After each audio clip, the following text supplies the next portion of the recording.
జడ్జ్మెంట్లో last point ఏం రాసిండు మీకు ఇంగ్లీష్లో చదివి వినిపిస్తాను, మీకే అర్థమవుతుంది.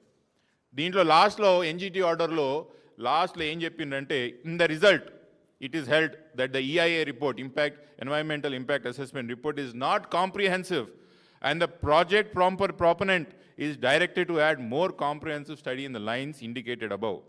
Till such comprehensive study is completed, the EAC environmental clearance recommendations granted will be kept in abeyance.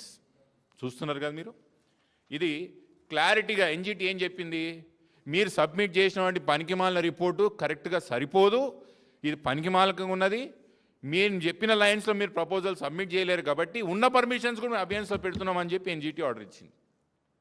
ఎవరండి 2 సంవత్సరాలు కాలయాపన చేసింది? బీఆర్ఎస్ పార్టీయా? మేము ఆ రోజు టెండర్ పిలిచి కాంట్రాక్ట్ అప్పచెప్పి అగ్రిమెంట్ చేసి ల్యాండ్ యాక్విజిషన్ చేసి వీళ్ళకి అప్పచెప్తే వీళ్ళు పనికిరాని ఒక ప్రభుత్వం నడుపుతూ ప్రపోజల్స్ కూడా చేత కాదు ఈయనకే, వీళ్ళు ఈరోజు మా మీద వేలు చూపించే ప్రయత్నం చేస్తారండి.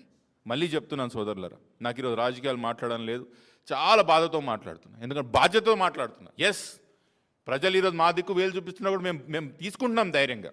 ఎస్, మా తప్పు కూడా ఉందని ఒప్పుకుంటున్నాం, కానీ మా తప్పే కాదు అని చెప్తున్నా. నేను ఈ సమయంలో రాజకీయాలు మాట్లాడడానికి ఇష్టం లేకపోయినా మీకు కొన్ని వాస్తవాలు చెప్పాల్సి వస్తున్నది. 2 సంవత్సరాలు కాలయాపన చేసిర్రు, పదే నేను ప్రపోజల్ పెట్టండి అని చెప్పినా కూడా మీరు అధికారంలో ఉన్నప్పుడు ఏం చేసిరని అడిగారు. మీరు అధికారంలో ఉన్నప్పుడు ఎందుకు కంప్లీట్ చేయలేదు రోడ్లు అని అడుగుతారు. ఎవరని బుద్ధున్నోళ్ళు. నేను ఒక సొల్యూషన్ చెప్తున్నప్పుడు, మీకు కళ్ళ ముందు సొల్యూషన్ కనిపిస్తున్నప్పుడు రాజకీయాలు మాట్లాడతారా?